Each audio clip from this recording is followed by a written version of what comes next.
ओम ज्ञानतिमिरन्धस्य ज्ञानाञ्जनशलाकया चक्षुरुन्मिलितं येन तस्मै श्रीगुरवे नमः। नमो विष्णुपादाय कृष्णपृष्ठाय भूतले श्रीमते लोकनाथ स्वामिनेति नामिने। नमो विष्णुपादाय कृष्णपृष्ठाय भूतले श्रीमते भक्तिवेदान्त स्वामिनेति नामिने। नमस्ते सारस्वती देवे गौरवाणी प्रचारिणे निर्विशेष शून्यवादी पाश्चात्य देशतारिणे पंचाकल्पतरुर्वश्च कृपा सिन्धुभ्येव च पतितानां पावनेभ्यो वैष्णवेभ्यो नमो नमः। जय श्री कृष्ण चैतन्य प्रभु नित्यानंद श्री अद्वैत गदाधर श्रीवासादि गौर भक्तवृंद। हरे कृष्ण कृष्ण कृष्ण हरे हरे हरे राम राम राम हरे हरे हरे कृष्ण। नाम श्रवण कुरुतले श्री श्रीमद् लोकनाथ स्वामी गुरु महाराज जी के द्वारा प्रकाशित हुए मेरे प्रभुपाद पुस्तक से। और आज हम दूसरा भाग श्रवण करेंगे। श्रद्धांजलि समर्पण का पुष्पहार। तो इसमें करीब 45 से 48 तक गुरु महाराज जी के द्वारा जो श्रील प्रभुपाद व्यास पूजा ऑफरिंग उल्लेखित है, तो हम उसको एक के बाद श्रवण करेंगे। बहुत ही विशेष है और गुरुदेव के प्रति, श्रील प्रभुपाद के प्रति गुरु महाराज जी का अनन्य प्रेम को प्रकाशित करता है। तो समर्पण का जो पुष्प है गुरुदेव ऑफर कर रहे हैं श्रील प्रभुपाद जी को। तो इसी तरह हम भी गुरु महाराज जी के चरण कमल पे खुद को एक पुष्प के समान गुरुदेव के चरण कमल में खुद को अर्पण कर सकते हैं। इसका प्रेरणा हमें यहाँ से मिलेगा। हरे कृष्णा। तो ये पहला श्रद्धांजलि है, समर्पण का पुष्पहार पहला। यहाँ पे गुरु महाराज लिखे, आपकी अभिलाषा बन जाए मेरी अभिलाषा। अत्यंत सौभाग्यशाली आयोजन 7 सितंबर 1977, निताय गौर विश्व यात्रा संकीर्तन दल, कोल्हापुर, भारत। प्रिय श्रील प्रभुपाद, कृपया करके अपने चरण कमलों में मेरा साष्टांग कृपया करके अपने चरण कमलों में मेरा साष्टांग दंडवत प्रणाम स्वीकार करें। आपकी असीम जय जयकार हो हे कृष्ण कृपा श्री मूर्ति। मेरी इस अवांछनीय परिस्थिति का एकमात्र कारण यही है कि मैंने श्री कृष्ण द्वारा प्रदत्त अल्प स्वतंत्रता का दुरुपयोग किया है। अनंत काल से मैं इस भौतिक जगत पर अपना प्रभुत्व स्थापित करने की अथक चेष्टा में लगा हूँ, किंतु प्रत्येक बार भगवान की बहिरंगा शक्ति माया द्वारा परास्त किया गया हूँ। अंत में भगवान ने अत्यंत करुणावश मेरे ऊपर सौभाग्य की वर्षा की एवं मुझे आपके चरण कमलों का आश्रय प्रदान किया है। आप परमात्मा की बाह्य अभिव्यक्ति है एवं उनके सच्चे प्रतिनिधि भी हैं। मैं पूर्ण रूपेण आपकी करुणा के अधीन हूँ। आपके अतिरिक्त किसी को भी मैं अपने स्वामी और निष्प्रयोजन भ्रमण के नियंत्रक के रूप में नहीं जानता। एक समय में आध्यात्मिक लोक में स्थित था, जहाँ के प्रमुख अधिष्ठाता विग्रह स्वयं भगवान है, और अब एक बार फिर मैं इस्कॉन ग्रह पर अवस्थित हूँ, जहाँ पर आप प्रमुख अधिष्ठाता विग्रह हैं। किंतु दुर्भाग्यवश युगांतर से मेरी सहज स्वतंत्र प्रवृत्ति में किंचित भी अंतर नहीं आ पाया है। सो आज मैं आपके चरण कमलों में बारंबार प्रणाम करते हुए प्रार्थना करता हूँ कि हे ज्ञान रूपी भगवान, कृपा करके मेरी इस अल्प स्वतंत्रता का नाश करे। आपकी सेवा के अतिरिक्त अब और कोई साधन नहीं है, नहीं मुझ में बुरे भले में भेद करने का सामर्थ्य है, और अपने असली हित अर्थात जीवन के चरम लक्ष्य की समझ भी नहीं है। नते विदुषार्थ गतिम हे विष्णु भागवतम। आपसे मेरी विनती है कि मुझे शाश्वत रूप से अपने चरणों का दास बना ले। आध्यात्मिक आकाश से पतित होने के बाद भी आशा का द्वार खुला नहीं होगा। मेरी समस्त अभिलाषाएं नरक में जाएं। आपकी और केवल आपकी ही योजनाएं और इच्छाएं पूर्ण होनी चाहिए। आपके एक आज्ञाकारी दास की बातें आपकी अभिलाषा ही मेरी अभिलाषा बन जाए। हे श्रील प्रभुपाद, मैं आपसे कुछ और नहीं मांगता। कृपा करके मेरी इस एकमात्र इच्छा को पूर्ण कर दे। सदैव यह प्रार्थना करते हुए हम शाश्वत रूप में आपके सेवक बन रहे। लोकनाथ स्वामी महाराज। दूसरा है श्रद्धांजलि।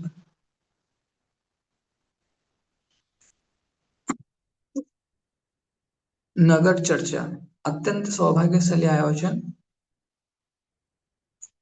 27 अगस्त 1978 मणिपुर में।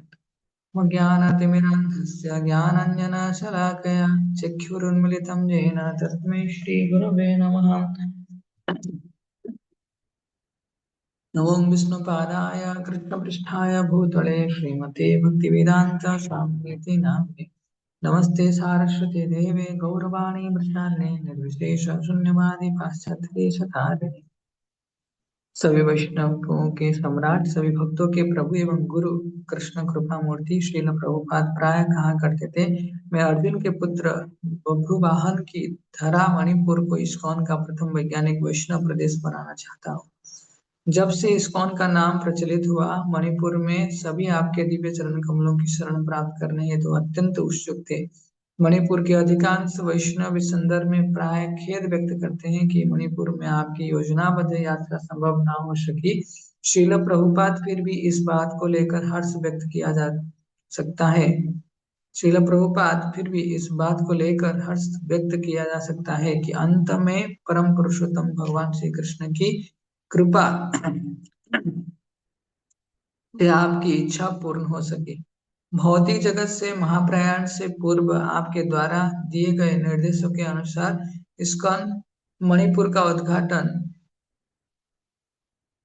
25 सितंबर 1977 को संपन्न हुआ। इस संदर्भ में हमने आपके प्रेम पूर्वक दिए हुए अनुदेशों का पालन करते हुए केवल एक माध्यम के रूप में ही कार्य किया। मणिपुर में इस्कॉन के आगमन से सभी शुद्ध वैष्णव का उत्साह चरम सीमा पर था एवं प्रथम हरे कृष्ण उत्सव का आयोजन 7, 8 एवं 9 अप्रैल को सफलतापूर्वक संपन्न हुआ। अनेक विद्वानों एवं गुणीजनों ने इस उत्सव में अति उत्साह से प्रतिभागिता की। हमारे इस्कॉन में नियमित रूप से की जाने वाली आरती सारे मणिपुर में चर्चा का विषय बनी हुई है। प्रत्येक संध्या कम से कम 200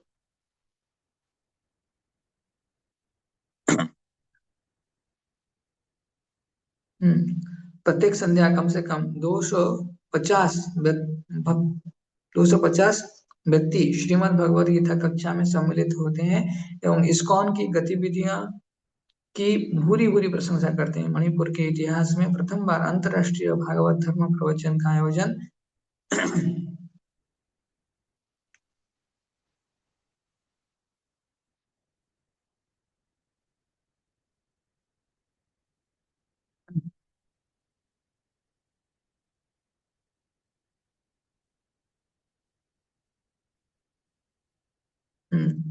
अंतरराष्ट्रीय भागवत धर्म का प्रवचन आयोजन अप्रैल को किया गया। अमेरिका, ब्राजील एवं इटली से आए भक्तों ने इस ऐतिहासिक आयोजन में हिस्सा लिया। मणिपुर के वासी हमारे पाश्चात्य गुरु भाइयों को शुद्ध वैष्णव के रूप में देखकर अत्यंत विस्मित थे।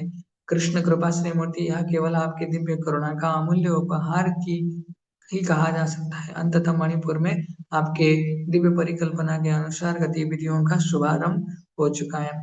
हम इस संदर्भ में आपसे अनुरोध करते हैं कि आपके दिव्य संदेशों द्वारा सतत रूप से हमारा मार्गदर्शन करते रहें। श्रील प्रभुपाद आपकी जय हो। आपका शाश्वत सेवक लोकनाथ स्वामी।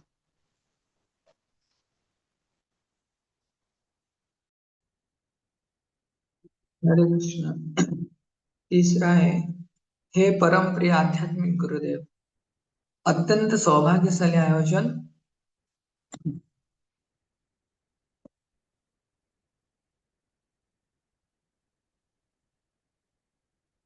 16 अगस्त 1979 दिल्ली। परम प्रिय श्रील प्रभुपाद, कृपा करके दिल्ली मंदिर के भक्तों की ओर से अत्यंत अयोग्य व तुच्छ दंडवत प्रणाम अपने चरण कमलों में स्वीकार कीजिए। अपने जीवन काल में मैं आपके द्वारा दिए गए सभी उपदेशों महत्वपूर्ण एवं अर्थपूर्ण। अपने जीवन काल में आपके द्वारा दिए गए सभी उपदेश महत्वपूर्ण एवं अर्थपूर्ण है। हमें आपके द्वारा कही गई यह बात अत्यंत स्पष्ट रूप से स्मरण है कि आपके प्रति हमारा प्रेम आपके जाने के बाद हमारे बीच परस्पर सहयोग से ही प्रदर्शित होगा। 14 नवंबर 1977 को आप बंशीधर भगवान श्री कृष्ण की लीलाओं का भाग बनने के लिए इस भौतिक जगत से प्रस्थान कर गए एवं तब से प्रत्येक क्षण हमारे लिए परीक्षा की घड़ी है।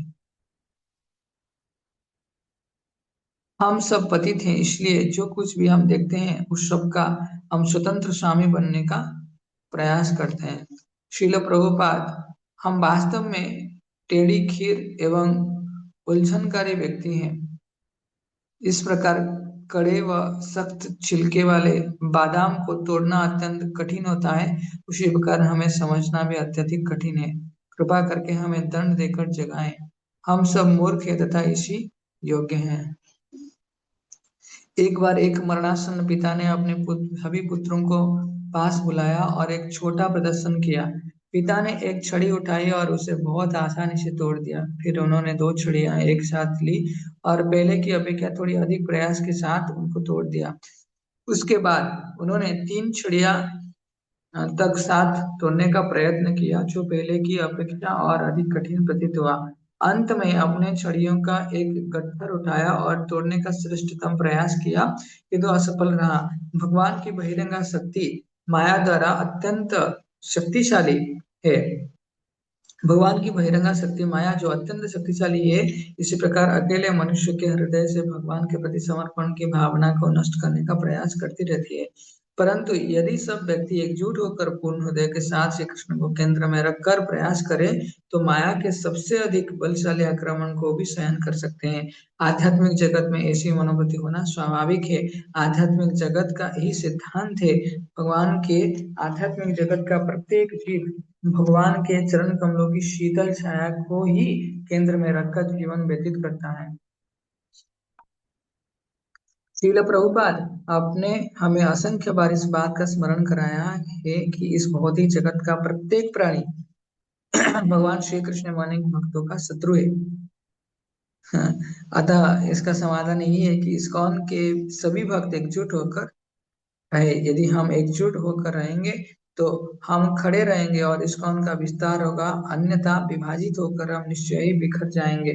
इस आंदोलन को आगे बढ़ाएं। आपने हम इस बात का गांठ बांधने का निर्देश किया था, अतः हम आपका निष्ठापूर्वक अनुसरण करें। सभी भक्तों का सहकारिता भक्ति भाव ही इस आंदोलन को विशेष बनाता है और यही इस आंदोलन का मूलभूत एवं आवश्यक तथ्य है। वास्तविकता में आपने यह कहकर हम सभी की समक्ष एक चुनौती रखी है कि भौतिक रूप से ही हमारे बीच उपस्थित न रहने पर भी आप हमारे व्यवहार का निरीक्षण करते रहेंगे।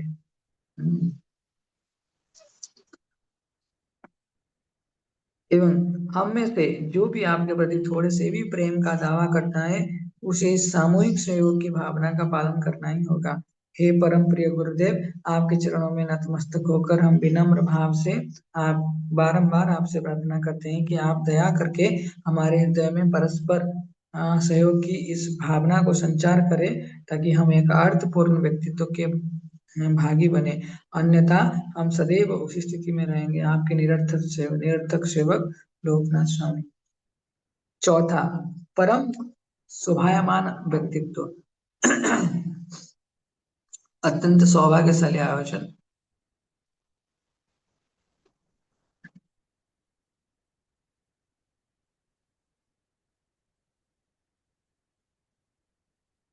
परम सौभाग्यवान चौथा, परम शोभायमान व्यक्तित्व, अत्यंत सौभाग्यशाली आयोजन।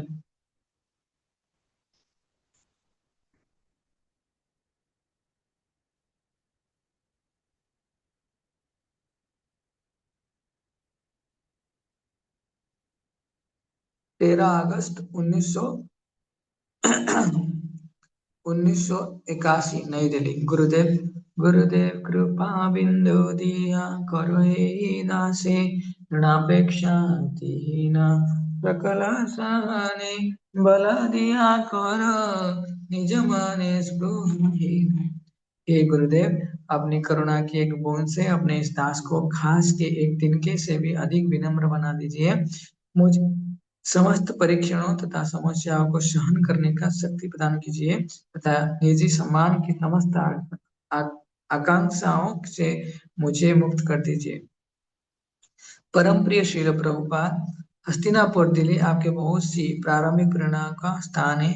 इस नगर में हमने भगवत दर्शन पत्रिका के विक्रय तथा अपने प्रथम पुस्तक श्रीमद् भागवतम के प्रकाशन के लिए संघर्ष किया। वही प्रतिष्ठान एवं मंडी जहाँ से आपने अमेरिका जाने एवं भागवत धर्म के प्रचार के लिए सहायता मांगी थी, उन्हीं प्रतिष्ठान एवं मंडी में हम आजीवन सदस्य बनाने, आपके पुस्तकों वितरित करने तथा हरिनाम संकीर्तन करने के लिए जाते हैं। बहुत से लोग हमें देखकर कहते हैं, अरे हम स्वामी जी को जानते थे। हमें किंचित मात्र भी अनुमान नहीं था कि वे इतने महान कार्य कर दिखाएंगे। हरि बोल। जिस तरह भगवान श्री कृष्ण के मित्र एवं उनके दिव्य आध्यात्मिक उद्गम उद्गम का किंचित भी अनुमान नहीं था, जिस तरह भगवान श्री कृष्ण के मित्र एवं उनके दिव्य आध्यात्मिक उद्गम का किंचित भी अनुमान नहीं था, उसी प्रकार यहाँ आपकी लीलाएं भी सब अप्रकट हो रही थी।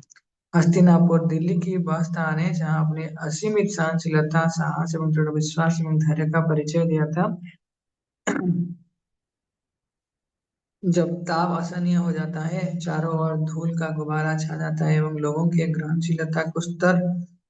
ग्रहणशीलता एक्सेप्टेबिलिटी का स्तर अपेक्षा से कम होता है, तो इस प्रकार के परिस्थितियों में आपके द्वारा उद्देश्य के प्रति दिखाई गई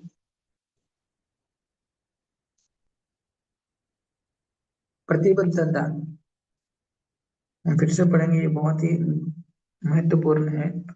हस्तिनापुर दिल्ली ही वह स्थान है जहाँ अपनी असीमित सहनशीलता, साहस, दृढ़ विश्वास एवं धैर्य का परिचय दिया था। जब ताप आसानी हो जाता है, चारों ओर धूल का गुब्बारा छा जाता है एवं लोगों में ग्रहणशीलता का स्तर अपेक्षा से कम होता है, तब इस प्रकार की परिस्थितियों में आपके द्वारा उद्देश्य के प्रति टुवर्ड्स टारगेट दिखाई गई प्रतिबद्धता, कमिटमेंट टुवर्ड्स टारगेट को याद करके सभी भक्त साहस पाते हैं। Confidence, one get confidence. आपके जीवन चरित्र में उद्भूत है कि किस प्रकार 100 डिग्री की असहनीय गर्मी एवं उसके परिणाम स्वरूप होने वाले उष्माघातों के बाद भी हम भगवत दर्शन पत्रिका के आधिकारिक वितरण के आपके प्रयत्न में कोई कमी नहीं आई। नहीं अनेकानेक राजनेताओं एवं करोड़पतियों से किसी भी प्रकार का मदद प्राप्त होने पर भी आपका उत्साह किसी भी प्रकार से कम हुआ। आपके इन दृष्टांतों को आपके इन दृष्टांतों को हुए हमारे लिए आधिकारिक भगवत चर्चा के प्रचार के प्रयासों से पीछे हटने का कोई विकल्प नहीं है। आपके द्वारा दिए गए सूत्रों को अपनाकर संपूर्ण जगत कृष्ण भावना मुझसे ओतप्रोत हो सकता है। भगवान श्री कृष्ण के आपके ऊपर कृपा दृष्टि की था को समझ पाना हमारे जैसों के लिए असंभव सी बात है। यदि पीछे मुड़कर देखे, अब अज्ञानता ही सर्वोपरि थी। हमारे जीवन में इतनी निपुणता के परिवर्तन किया जिसको हम गहराई में समझ ही नहीं सकते। अज्ञानता के विभिन्न स्तरों से, जैसे छोटे छोटे कीड़े जिनको यह जानकारी भी नहीं होती कि कहाँ जाना है और कहाँ क्या करना है, आपने ऐसे पशुतुल्य जीवों को भक्त बना दिया। अरे वो यह हमारे अपना दुर्भाग्य ही है कि हमारा अवचेतन मन अभी भी अहंकार को की कठोर बेड़ियों से मुक्त नहीं हो पाया है, क्योंकि वे व्यक्ति जो उन्नत नहीं है, उनके वर्णनात्मक शब्द आपके प्रख्यात चरित्र को धुंधला कर देती है।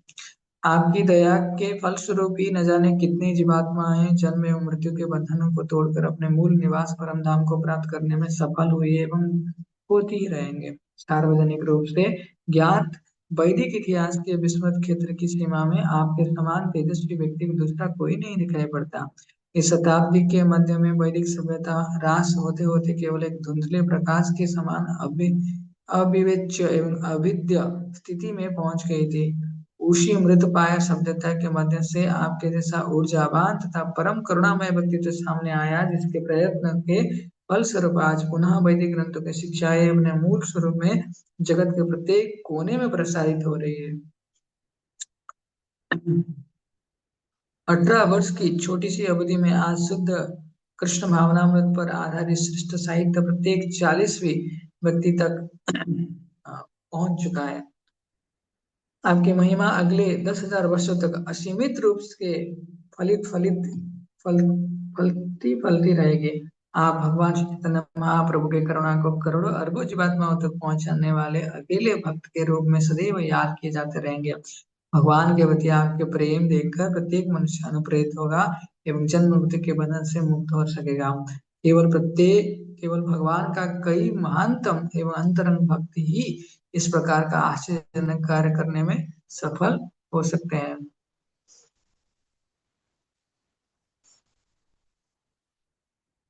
भगवान श्री चैतन्य की कृपावश इस कार्य का श्रेय सदैव आपके ही प्राप्त होगा।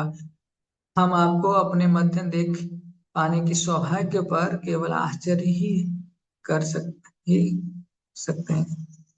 तो गुरुदेव प्रभुपाद जी को दर्शन करते थे, तो इसमें गुरुदेव आश्चर्य हो रहे हैं कि कैसे भगवत धाम के एक व्यक्ति के शरण में हम गुरुदेव हैं।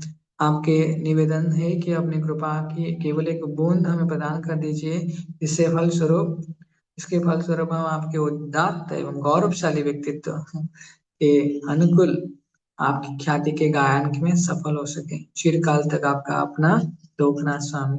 हरे कृष्णा। आज के लिए 51 भगवान श्री कृष्ण के प्रति के सच्चे प्रतिनिधि। भगवान श्री कृष्ण के सच्चे प्रतिनिधि। अत्यंत सौभाग्यशाली आयोजन।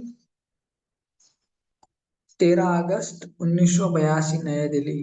प्रिय श्रील प्रभुपाद, कृपया मुझे अपनी चरण धूलि में परम विनम्र दंडवत प्रणाम करने की अनुमति दें। आपकी सदा ही जय हो। श्रील प्रभुपाद, आप भगवान श्री कृष्ण के सच्चे प्रतिनिधि हैं, तभी आपके लिए भगवत गीता को यथारूप यथारूप प्रस्तुत कर पाना संभव हो पाया। आपके महाप्रयाण के बाद भगवत गीता का प्रकाशन अरबी और चीनी भाषा में भी हो चुका है, जिनको पढ़कर हजारों सैकड़ों व्यक्ति भक्ति मार्ग की ओर आकर्षित हो रहे हैं। प्रारंभ में जब मैं इस कौन से जुड़ा, मेरा अनुमान था कि आप भी भारत में पाए जाने वाले अन्य साधुओं की तरह ही होंगे, किंतु आपने आपको सुनने के बाद ही मैं समझ सका कि आप बाकी सबसे कितने अलग है। हरि बोल। मैं इस कौन से सन 1972 में जुड़ा और आपके चरण कमलों की शरण में आया। आप उसके पश्चात बम्बई के जूही इस्कॉन मंदिर में कई बार आपके प्रवचन सुनने का सौभाग्य प्राप्त हुआ। वहां मैंने आपको मूर्ख, दुष्ट, कुत्ता और बिल्ली जैसे शब्द का प्रयोग करते हुए सुना। आपको सुनने के लिए एक से बढ़कर एक धनाढ्य, प्रसिद्ध एवं सुंदर लोग आया करते थे, किंतु आप उनको बोलते थे कि तुम मूर्ख हो, दुष्ट हो, कुत्ते बिल्ली के समान हो इत्यादि। मैं सोचते हुए विस्मय किया करता था कि इस प्रकार कि यह किस प्रकार के साधु हैं। समाज के इतने ऊंचे दर्जे से संबंध रखने वाले लोग इनको सुनने के लिए आते हैं, और यह उनको इस प्रकार से संबोधित करते हैं। क्या ये उनके लिए कुछ अच्छे एवं कर्णप्रिय संबोधन प्रयोग नहीं कर सकते? आपकी इस प्रकार की भाषा मेरे लिए अनपेक्षित एवं असामान्य थी, एवं निश्चय ही मेरे मन में कहीं ना कहीं उसको लेकर एक प्रकार का रोष रहता था। वास्तव में मैं अंधकार में था। जैसे जैसे समय बीतता गया, आपकी कृपा के फलस्वरूप मुझे कुछ कुछ शुद्धता का आभास होने लगा। मुझे भी ऐसा समझ में आने लगा कि ये लोग वास्तव में मूर्ख ही हैं और कुत्ते बिल्लियों जैसा ही जीवन व्यतीत करते हैं। धीरे धीरे मैंने भी अपने प्रवचन के अंतर्गत आपके संदेशों को दोहराते हुए ऐसे शब्दों का प्रयोग आरंभ कर दिया। प्रचार आंदोलन में और अधिक संलग्न होने पर मुझे लोगों की वास्तविक पतित अवस्था का ज्ञान हो सका, और साथ ही साथ आपके भगवान श्री कृष्ण के सतत एवं वास्तविक प्रतिनिधि होने के प्रति अ, और भी आश्वस्त होता चला गया। तो गुरु महाराज जी प्रचार करते थे, तो बाहरी लोगों का तो ऐसे पतित अवस्था वो गुरु महाराज समझ पाते थे। साथ ही साथ भगवान श्री कृष्ण के अ, प्रतिनिधि श्रील गुरुदेव प्रभुपाद है, तो वो भी गुरुदेव गुरु महाराज अनुभव कर रहे हैं। आजकल एक दूसरे की प्रशंसा करते हुए चापलूसी करना, एग्जैगरेशन करना बिल्कुल आम बात हो गई है। यहाँ तक कि अनेक साधुओं को भी अपने शिष्यों तथा श्रोताओं की चापलूसी करते देखा जा सकता है। यदि आप ऐसा नहीं करते हैं तो संभव है पर्याप्त संख्या में आपके अनुयायी बन न पाए एवं परिणाम स्वरूप आप अतिवांछित दक्षिणा से भी वंचित रहे। डोनेशन नहीं मिलेगा अगर प्रशंसा नहीं करेंगे। किंतु आपको मैंने कभी इस विषय में कोई चिंता करते हुए नहीं देखा। आपकी एकमात्र चिंता उनके निद्रा से जाकर उनके अपने वास्तविक अस्तित्व से परिचय कराने की थी। ये है श्रील प्रभुपाद जी का विजन। आध्यात्मिक गुरु के समक्ष स्वयं को पतित एवं महामूर्ख समझना ही पड़ता है। आपका लक्ष्य उनको इसी तथ्य से अवगत कराना था, क्योंकि यदि एक बार भी एक बार वे इस तथ्य को भली भांति समझ लेते हैं तो उनकी आध्यात्मिक यात्रा का शुभारंभ निश्चित ही है। इस संसार में मायावाद इस सीमा तक व्याप्त हो चुका है कि यह एक तरह से सभी के व्यक्तित्व का एक हिस्सा ही बन गया है। मायावाद दर्शन का अनुसरण करते हुए मनुष्य सभी प्रकार की भावनाओं से मुक्त होने की चेष्टा करता है, जिसमें क्रोध की भावना भी सम्मिलित है। क्रोध न करने के तथाकथित अच्छे गुण को अपनाते हुए मनुष्य भगवान के सच्चे प्रतिनिधि बनने के मार्ग से भी भटक जाता है। क्रम आज कुछ फिलोसफी बोल रहे हैं। क्रोध न करने के तथाकथित अच्छे गुण को अपनाते हुए मनुष्य भगवान के सच्चे प्रतिनिधि बनने के मार्ग से भी भटक जाता है। अर्जुन से वार्तालाप करते हुए भगवान श्री कृष्ण ने समय समय क्रोध की भावना को प्रदर्शन किया। उन्होंने अर्जुन को स्वयं को बड़ा ज्ञानी पुरुष समझने की भूल करने के लिए प्रताड़ित किया। वे किंचित भी इस प्रकार नहीं बोलते कि सब कुछ ठीक है और एक ही बात है। इसके बजाय वे अंतर करते हैं कि वे अपने भक्तों की रक्षा एवं दुष्टों के नाश के लिए इस तरह पर आए। वे ऐसा भी कहते हैं, नमामि विस्कृतिनो मूढ़ा प्रपद्यन्ते नराधमा मायया परतज्ञानं चरम भावमाश्रिता। जो निपट मूर्ख है, जो मनुष्य में अधम है, जिनका ज्ञान माया द्वारा हर लिया गया है, और तथा जो असुरों को नास्तिक प्रबुद्धि को धारण करने वाला है, ऐसे दुष्ट मेरी शरण नहीं ग्रहण करते। ये चार प्रकार के अधम प्राणी भगवान के प्रति समर्पित नहीं होते। भगवान यह भी कहते हैं कि अवजानन्ति मां मूढ़ा मानुषं जन्माश्रिता। जब मैं मनुष्य रूप में अवतरित होता हूँ, व्यक्ति मूर्ख व्यक्ति मेरा उपहास करते हैं, गीता में बोला गया है। वे निश्चय ही मूर्ख है। भगवान श्री कृष्ण ने उनके लिए इस प्रकार के शब्दों का प्रयोग करने में संकोच नहीं करते, क्योंकि आप भगवान श्री कृष्ण के प्रति पूर्ण रूपेण निष्ठावान है। आप उनका निर्देश यथारूप में ही सबके समय के प्रस्तुत कर रहे थे। अतएव आपके द्वारा इस प्रकार की भाषा का प्रयोग मायावादी न होकर उचित ही है। अतः आपके द्वारा इस प्रकार की भाषा का प्रयोग मायावादी न होकर उचित ही था। तो जो मायावादी लोग वो कुछ भिन्न नहीं देखते हैं, सबको समान देखते हैं। पर यहाँ पे भगवान कृष्ण के साथ उनके निष्ठापर सेवक रूप में श्रील प्रभुपाद भी सही चीज को प्रस्तुत करते हैं। ऐसा नहीं बोलते हैं कि ये सब समान है करके वो प्रॉपरली डिस्टिंक्शन कर लेते हैं। जब मैं आपके चरण कमलों की शरण में आया तो प्राकृतिक रूप से मेरे अनेकानेक संशय थे, जिनमें से एक का उल्लेख मैंने ऊपर किया। मैं अभी भी इन दूषित अवधारणाओं को विभिन्न स्तर पर जीवित रखे हूँ। मैं अभी भी, ये बहुत ही गुरुत्वपूर्ण स्टेटमेंट गुरु महाराज देते हैं, मैं अभी भी इन दूषित अवधारणा मतलब मिसकंसेप्शन को विभिन्न स्तर पर जीवित रखे हुआ हूँ। अर्थात there is lies misconception in my heart, जो निश्चय ही आपके प्रति अपमानजनक है। सतर्क है, कॉन्शियस रहना चाहिए। मैं आपको प्रथम दृष्टि से ही पसंद करने लगा, हरी बोल, किंतु इसके बाद भी आपके प्रति मेरा दृष्टिकोण कई बार अपमानजनक था। ये सब स्टेटमेंट गुरु महाराज जब लिखते हैं तो वास्तव में ये कि इस दूषित मानसिकता में कभी कमी तो आई है, किंतु पूर्ण रूपेण इसका अंत नहीं हो पाया। कृपा करके मुझे आपके गौरवमय व्यक्तित्व को समझने एवं मानने की शक्ति दे। इसमें इस दूषित मानसिकता को पूरी तरह से त्याग सकूं। मैं समझता हूँ कि आपके प्रति अपमानजनक भावनाओं के पूर्ण निवारण के बिना मेरा भगवान श्री कृष्ण को प्रसन्न कर पाना असंभव है। मैं यह भी जानता हूँ कि मैंने ऐसे अनेकानेक अपराध किए हैं जो किए हैं और करता भी जा रहा हूँ। कृपा कर मुझे इस श्रृंखला पर सदैव के लिए पूर्ण विराम लगा पाने में सहायता प्रदान करें। यदि मेरी ओर से व्यास पूजा के अवसर पर दी जाने वाली यह तुच्छ भेंट प्रकाशित हो पाती है, तब आप निश्चय ही इसे पढ़ेंगे। किंतु यदि आपके अतिरिक्त और कोई इसको पढ़ता है तो वे इन पंक्तियों को लिखने के पीछे मेरे आशय के प्रति भ्रमित हो सकता है। वे मेरे भावों को समझ पाए या न समझ पाए, किंतु मेरा पूर्ण विश्वास है कि आप अवश्य मेरी भावनाओं को भलीभांति समझ सकते हैं। इसे प्रार्थना करना चाहिए आप सबको। वे मेरे भाव को समझ पाए ना पाए, परंतु मेरा पूर्ण विश्वास है कि आप अवश्य मेरी भावनाओं को भलीभांति समझ सकेंगे। आप मुझे और मेरे और मस्तिष्क में चल रहे विचारों को प्रारंभ से ही जानते थे। तो ये कितना बात गुरु महाराज जी ने प्रभुपाद जी को समर्पित किया, जिसमें कितना आत्मीयता, कितना अपनापन भरा हुआ है। आप मुझे आज भी उसी प्रकार जानते हैं और सदैव जानते रहेंगे। आप जानते थे कि मैं अपराधी हूँ, किंतु आपने अपने दयावश मुझे सहन किया। मैंने समय समय पर अपने मन में छुपे इन अपराधगत भावों को व्यक्त करने के प्रयास किया और आप इनको आप सदैव से जानते थे।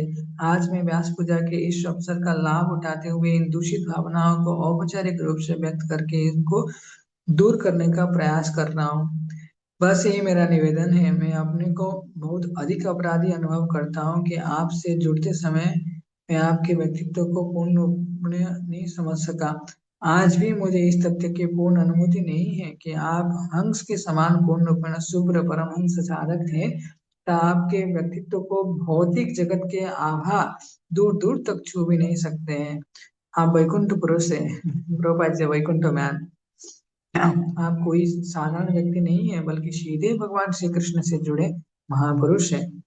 मेरे लिए भगवत प्राप्ति का या कृष्ण प्राप्ति तभी संभव है जब मैं भगवान के प्रधान एवं दिव्य सेवक के रूप में आपके उस स्थान को भलीभांति स्वीकार कर पाऊं।